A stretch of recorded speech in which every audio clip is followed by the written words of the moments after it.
এখন চলে যাচ্ছি ভোটারের ইশতেহারে। মুন্সিগঞ্জ থেকে যুক্ত হচ্ছেন জাওয়াদ মাহমুদ।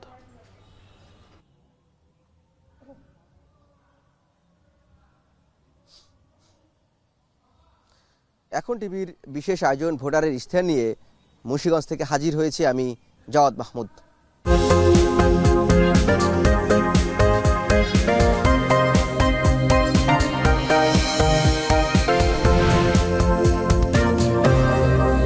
ইতিহাসের গৌরব গাথা নিয়ে সগৌরবে দাঁড়িয়ে আছে এই মুন্সিগঞ্জ জেলা।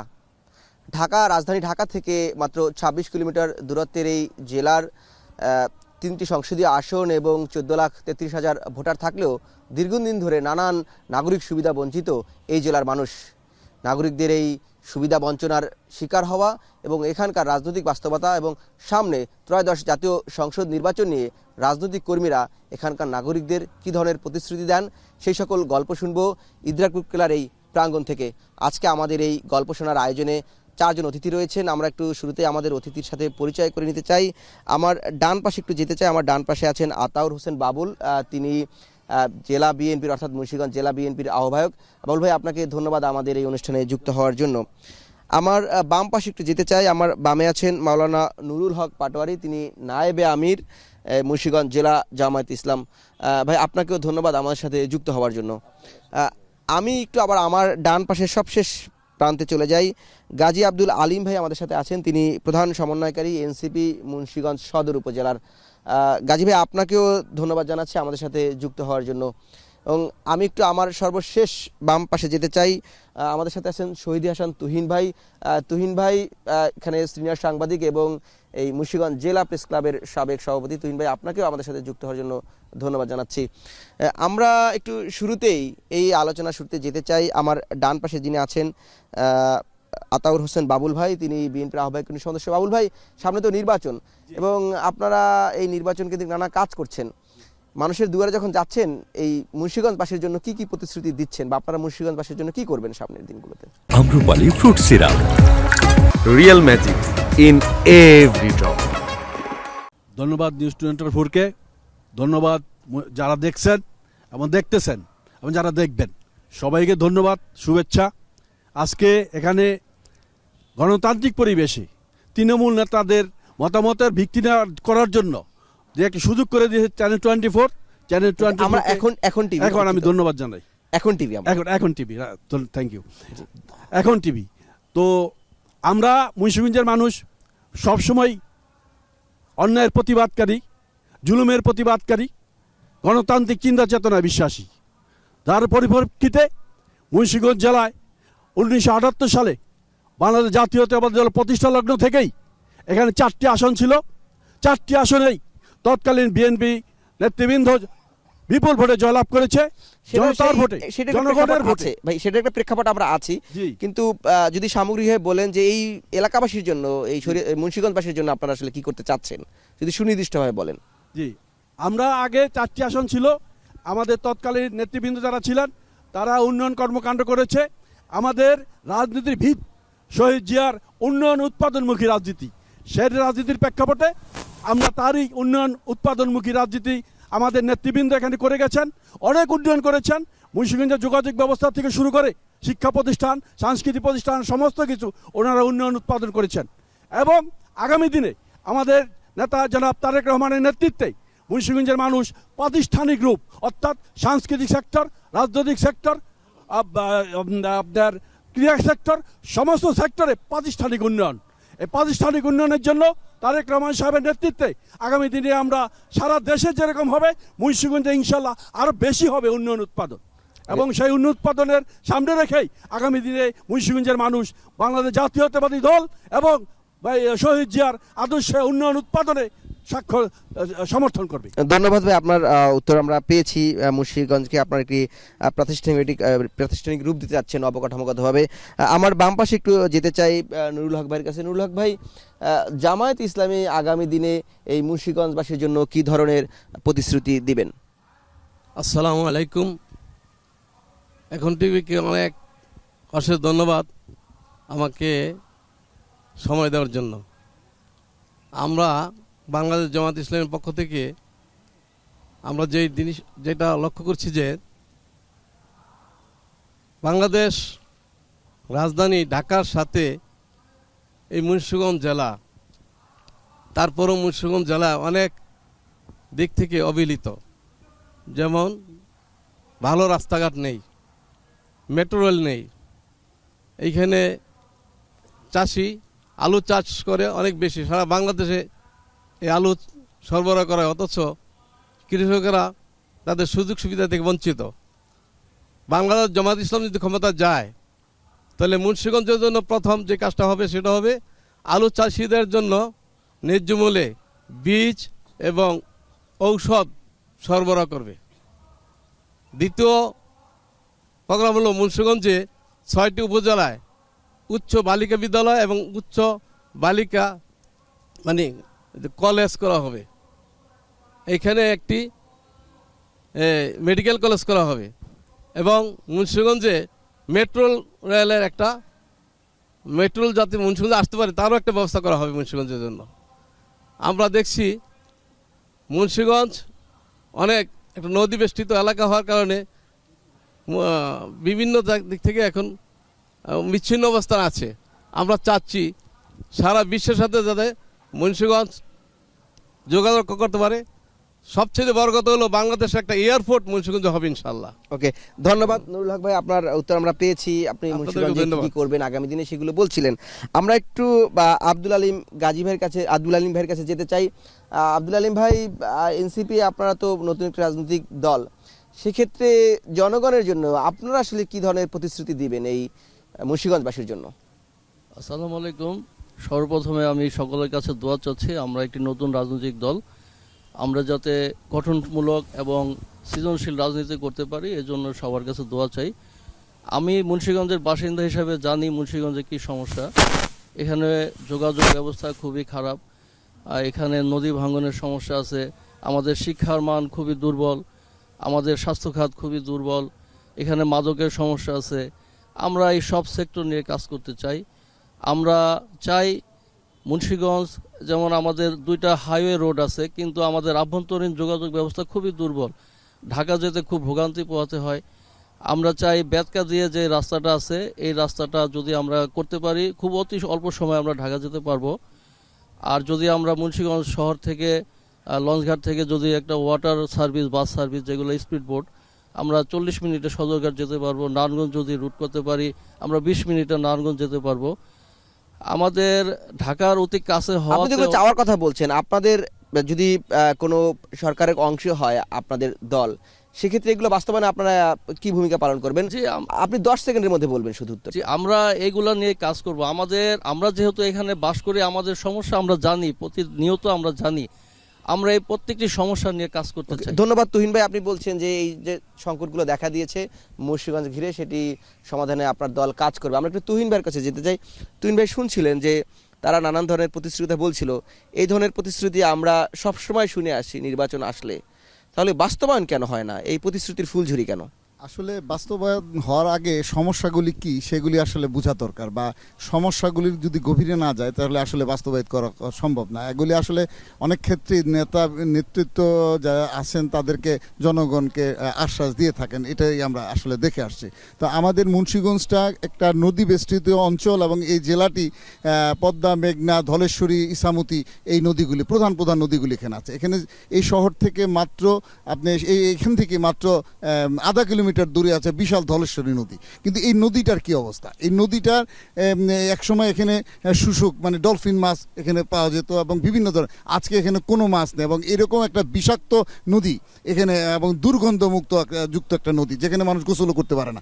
এখন এইরকম একটা নদী কেন হলো? এখানে যে ইন্ডাস্ট্রিগুলি পশ্চিম মুক্তারপুরে গড়ে উঠেছে, Shah cement factory, crown, metro cement এবং অন্যান্য যে আপনার মিল ফ্যাক্টরিগুলির যে বর্জ্য সরাসরি এই নদীতে ফেলা হয়। রাজনৈতিক দলগুলো সেখানে ভূমিকা কেন নিচ্ছে না? ছোট যদি 10 সেকেন্ডের মধ্যে বলতেন। হ্যাঁ, রাজনৈতিক দলগুলি ভূমিকা নিচ্ছে না, তাদের সৎ যে চিন্তা কর্ম নয়। কারণ এই জেলাবাসীকে বাঁচাতে হলে নদী বাঁচাতে হবে এবং নদী না বাঁচলে মুন্সিগঞ্জ বাঁচবে না। এই শহর বা এই জেলাকে মূল জিনিস হচ্ছে নদী। এই নদীকে নিয়ে আসলে তাদের কোনো আগ্রহ বা কাম আমরা আসলে দেখি না। তুহিন ভাই ধন্যবাদ আপনাকে। আপনি বলছিলেন যে রাজনৈতিক নেতাদের সততার যদি থাকে, এই সততার মূলধন নিয়েই তারা যদি কাজ করে তাহলে আসলে এই মুন্সিগঞ্জবাসীর যে ভাগ্যের উন্নয়ন সেটি পরিবর্তন সম্ভব। এই মুহূর্তে আমরা ছোট্ট একটি বিরতি নিব, বিরতির পর আবারও আমরা ফিরে আসছি ভোটারের ইশতেহার নিয়ে। ততক্ষণ আমাদের সঙ্গেই থাকুন।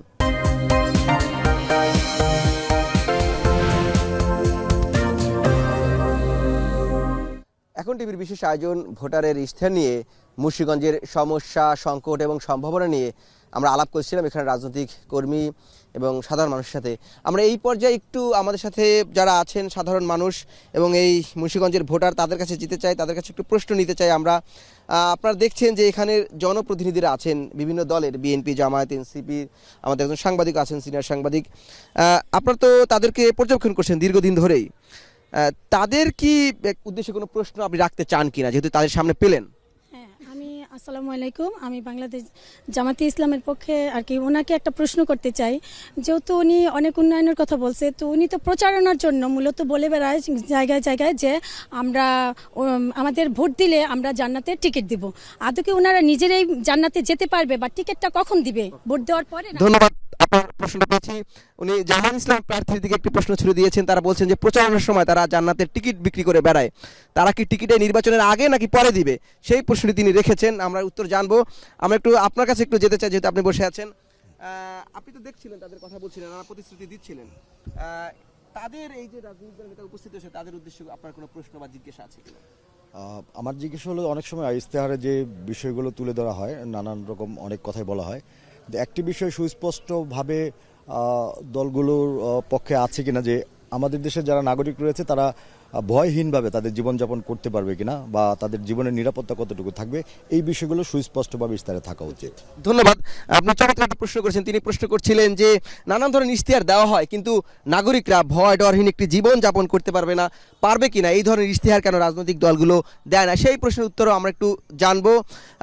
আমি আবারও একটু আমার ডান পাশে যেতে চাই। তিনি জেলা বিএনপির আহ্বায়ক সমিতি ভাইকে প্রশ্ন করছিলাম, যেহেতু আপনারা 31 দফা রাষ্ট্র সংস্কার দিয়েছেন এবং নানা প্রতিশ্রুতির এখানে কথা দিচ্ছেন জেলা পর্যায়ে, ভাই যে প্রশ্নটি করলেন যে মানুষের নিরাপত্তা, ভয় ডরহীন একটি জীবন যাপন করতে পারবে কিনা, সেই ধরনের প্রতিশ্রুতি আসলে দিতে দেখা যায় না কেন?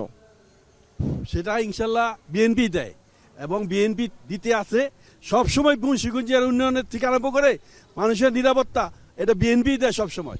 বিএনপির আমলেই, শহীদ জিয়ার আমলেই এই দেশের মানুষ দরজা খুলে ঘুমাইছে।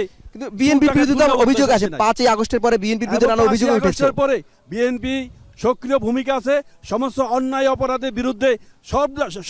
সচেতন আমরা সার্বক্ষণিক, আমাদের নেতাকর্মীরা সার্বক্ষণিক চেষ্টা করছে যাতে মানুষের শান্তি শৃঙ্খলা বিঘ্ন না ঘটে।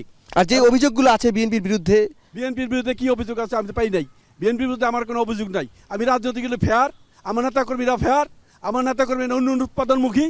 ওদের জামাতের ভাই বললো এয়ারপোর্ট বানাবো, এটা বানাবো, আলাদিনের সেরাকের লাহান 5 বছরে দুনিয়া বানায় শেষ করে দিব, ওগুলি আমরা বলতে পারি না। আমরা স্পেসিফিক যেটা আমরা পারবো আমরা সেটাই বলি। ওকে, ধন্যবাদ, আপনার উত্তরটি পেয়েছি। আমি একটু নুরুল হক ভাইয়ের কাছে যেতে চাই, আপনার উত্তরটি নিতে চাই। তার একটু অভিযোগ যে আপনারা নির্বাচনের প্রচারণার নামে জান্নাতের টিকিট করে বিক্রি করে বেড়াচ্ছেন। আপনারা এই টিকিটটি নির্বাচনের আগে নাকি পরে দিবেন, জানতে চেয়েছেন। মার্শাল্লাহ, আমার বোন যে প্রশ্নটা করছে তাকে অশেষ ধন্যবাদ।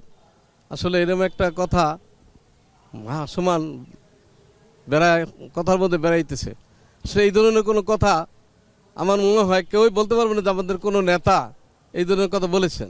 এমনকি আমি মুন্সিগঞ্জ জেলার একজন নেতা হিসাবে আমি কখনো কোথাও বলেছি এরকম প্রমাণ আমার কোনো ভাই বোন দিতে পারবে না। আমরা এগুলি বলি না, আমরা জান্নাতে টিকিট দেবো এরকম বলি না। আমরা বলি যা এই কাজগুলি করলে জান্নাতে যাওয়া যায়।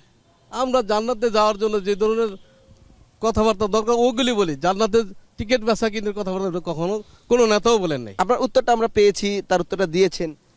এই বিএনপির ভাই বলছিলেন যে আপনারা আলাদিনের চারাগের এক ধরনের প্রতিশ্রুতি দিচ্ছেন, বিমানবন্দর আনা বা এই ধরনের প্রতিশ্রুতি থেকে আলাদিনের চারাগ বলছিলেন, সেটা নিয়ে কি বলবেন ছোট্ট করে 30 সেকেন্ডে? জি, সেটা হলো এই মুন্সিগঞ্জবাসীর একটা দাবি ছিল এবং সেটা নিয়ে মুন্সিগঞ্জে একটা এয়ারপোর্ট হওয়ার পরিকল্পনা করে কাজও চলছিল। 10 সেকেন্ড। কিছু লোকে হয়তো তা বাধা দিয়ে স্থগিত করেছে। এটা আবার যদি সুযোগ পাওয়া যায় এবং সেটা করার সম্ভাবনা আছে। ওকে, ধন্যবাদ। আমি একটু আব্দুল আলিম ভাইয়ের কাছে আবার যেতে চাই। আলিম ভাই, শুনছিলেন তাদের টিকিট বিক্রি, আলাদিনের চেরাগ বা এই যে মানুষের জীবনমান নিরাপত্তা নিয়ে এক ধরনের সংকট প্রশ্নের মধ্যে উঠে এসেছে। আপনারা আসলে 5ই আগস্টের পরে এনসিপি যেহেতু এই জুলাই গণ অভ্যুত্থানের মধ্যে দিয়ে বেড়ে উঠেছে, সেই জায়গা থেকে 5ই আগস্টের পরে মানুষের জীবনমানের নিরাপত্তা কি এসেছে? জীবনের নিরাপত্তা কি দেখছেন এই মুন্সিগঞ্জে? ধন্যবাদ। আসলে আমরা যে প্রত্যাশা আমাদের ছিল এটা আমাদের পূরণ হয় নাই, আমরা এটা নিয়ে কথা বলছি। আপনাদের বিরুদ্ধে সেই অভিযোগ আছে যে আপনারা আসলে এখানে একটি বড় প্রতিবন্ধকতায় দাঁড়িয়েছেন নানান না, জায়গায়। এটা একটা মিথ্যা অভিযোগ। এনসিপি রাষ্ট্র গঠনে, রাষ্ট্র সংস্কারে সবসময় কাজ করছে। আমরা ঐকমত্য কমিশনে এগুলো নিয়ে কথা বলেছি। আমরা চাই দেশ স্থিতিশীলতা এবং প্রতিটা মানুষের, একজন নাগরিকের যে অধিকার, এটা আমার যেমন অধিকার, একজন নেতারও সেই অধিকার, একজন কৃষকের সেই অধিকার, প্রত্যেকেরই অধিকার এক। কিন্তু আমরা এটা এই দেশে এটা হয় নাই এখনো। আমরা এটা প্রতিষ্ঠা করার জন্য কাজ করে যাচ্ছি। ওকে, ধন্যবাদ। আপনার কাছে আবার একটু আসবো। আমরা একটু এই পাশে, আমার বাম পাশে তুহিন ভাইয়ের কাছে যেতে চাই। তুহিন ভাই, দেখছিলেন যে এখানে আসলে এক ধরনের মুখোমুখি অবস্থা, তারা একজন আরেকজনের বিরুদ্ধে অভিযোগ তুলছিলেন।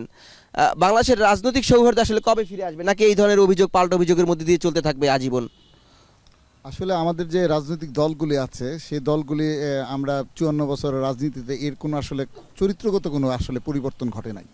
এবং আমরা যেটা দেখি সেটা হচ্ছে যে রাজনৈতিক দলগুলি প্রতিশ্রুতি নির্ভর, কিন্তু যারা ক্ষমতায় যায় তাদের যে স্বৈরাচারী আচরণ এবং নানা রকম সুবিধা নেওয়ার যে অবস্থানটা, সেটা এই সরকারের আমলে আমরা দেখছি। যেটা আমরা ইন্টিরিম গভর্নমেন্টকে মনে করেছিলাম যে সবচেয়ে বেশি নিরপেক্ষ এবং শান্তি শৃঙ্খলা সমস্ত কিছু মানুষ ফিরে পাবে, সেই আকাঙ্ক্ষা বা জন আকাঙ্ক্ষা তারা কিন্তু করতে পারেনি, সমাধান করতে পারেনি বা শেষ করতে পারেনি। এরকমই একটা এই অস্থিতিশীল অবস্থাতে কিন্তু একটা আবার নির্বাচনের দিকে এই সরকার গেল এবং নির্বাচনে যাচ্ছে।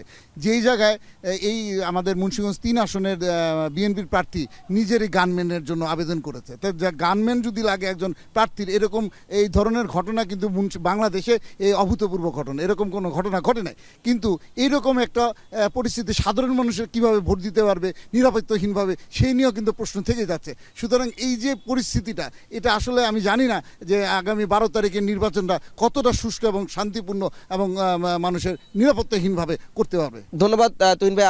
আমরা সময় থাকলে আপনার কাছে আবার আসবো। একটু বাবুল ভাইয়ের কাছে যেতে চাই। বাবুল ভাই, যেটি হচ্ছে যে এই নিরাপত্তার কথা বারবার তোলা হচ্ছে, উন্নয়নের তো নানা প্রতিশ্রুতি দিয়েছেন। 30 সেকেন্ডের মধ্যে বলবেন যে বিএনপির বিরুদ্ধে যে অভিযোগ এই 5 আগস্টে নানানভাবে অভিযোগ এসেছেন, যে জবরদখলের অভিযোগ এসেছে, চাঁদাবাজির অভিযোগ এসেছে, মানুষের নিরাপত্তাহীনতার অভিযোগ বিএনপির বিরুদ্ধে এসেছে, এগুলো নিশ্চিত করার জন্য এই মুন্সিগঞ্জবাসীর জন্য আপনারা কি করবেন যদি সুনির্দিষ্টভাবে বলেন 30 সেকেন্ডের মধ্যে? আসলে অভিযোগ কিছুই আসে না, এটা মানুষের একটা ভ্রান্ত ধারণা। কোনো অভিযোগে বিএনপির বিরুদ্ধে নাই, অর্থাৎ বিএনপি একটা বৃহত্তম দল, ওটারে কিভাবে ঘায়েল করা যায়, মিথ্যা প্রতিশ্রুতি, মিথ্যা কথাবার্তা করে এটার ঘায়েল করার একটা প্রচেষ্টা। এই প্রচেষ্টা সফল হবে না। এখানে মানুষ অতীতে যেরকম ছিল বর্তমানে সেরকমই আছে। বর্তমান গভর্নমেন্ট নিরপেক্ষ, আমরাও নিরপেক্ষভাবে কাজ করতেছি। মানুষ শান্তিতে আছে মোটামুটি। কে কি করলো না করলো সেটা আমাদের কিছু যায় আসে না। আমরা শান্তির উন্নয়ন উৎপাদনের ভিতরে আছি এবং সামনে নির্বাচনের পরে যদি আমরা বিএনপি ক্ষমতা আসে, ইনশাল্লাহ মানুষের শান্তি সম্পূর্ণ। আপনাকে বুঝেছি। আমি একটু বাম পাশে নুরুল হক ভাইয়ের কাছে আসবো। নুরুল ভাই, 10 সেকেন্ডের মধ্যে বলবেন যে এই মুন্সিগঞ্জবাসী নিরাপত্তা নিশ্চিতের জন্য কি করবেন? 10 সেকেন্ড। আমরা চাচ্ছি যে এদেশে প্রশাসন যদি তাদের নিজস্ব গতিতে স্বাধীনভাবে কাজ করতে পারে, তাহলে এইখানে নিরাপত্তা অবশ্যই আসবে। ওকে, ধন্যবাদ নুরুল হক ভাই। আপনি বলছিলেন যে এখানকার প্রশাসন যদি কাজ করে তাহলে এই যা স্বাধীন মানুষের যে, অর্থাৎ তিনি বলছিলেন স্বাধীনভাবে যদি কাজ করতে পারেন তাহলে এই মুন্সিগঞ্জবাসী শুধু নয়, সারা দেশের মানুষেরই জীবনমানের নিরাপত্তা নিশ্চিত হবে। আমরা শুনছিলাম এই মুন্সিগঞ্জবাসীর যে যারা রাজনৈতিক কর্মী আছেন তারা এই মুন্সিগঞ্জবাসীর উন্নয়নের জন্য নানা প্রতিশ্রুতি দিচ্ছিলেন। আমরা আশা করব তাদের আজকের এই ইদ্রাকপুর কেল্লাকে সাক্ষী রেখে যে ধরনের প্রতিশ্রুতি দিয়েছেন সেটির বাস্তবায়ন তারা নির্বাচিত হলে, তাদের দল নির্বাচিত হলে করবেন, এবং নির্বাচিত না হলেও সেই বাস্তবায়ন কাজে সহযোগিতা করবেন। আমরা এসব নিয়েই সারা দেশ ঘুরছি। আগামীকাল এখন টিভির বিশেষ আয়োজন ভোটারের ইশতেহার থাকবে চট্টগ্রামে। ভোটারের ইশতেহার দেখার জন্য আমন্ত্রণ রইল।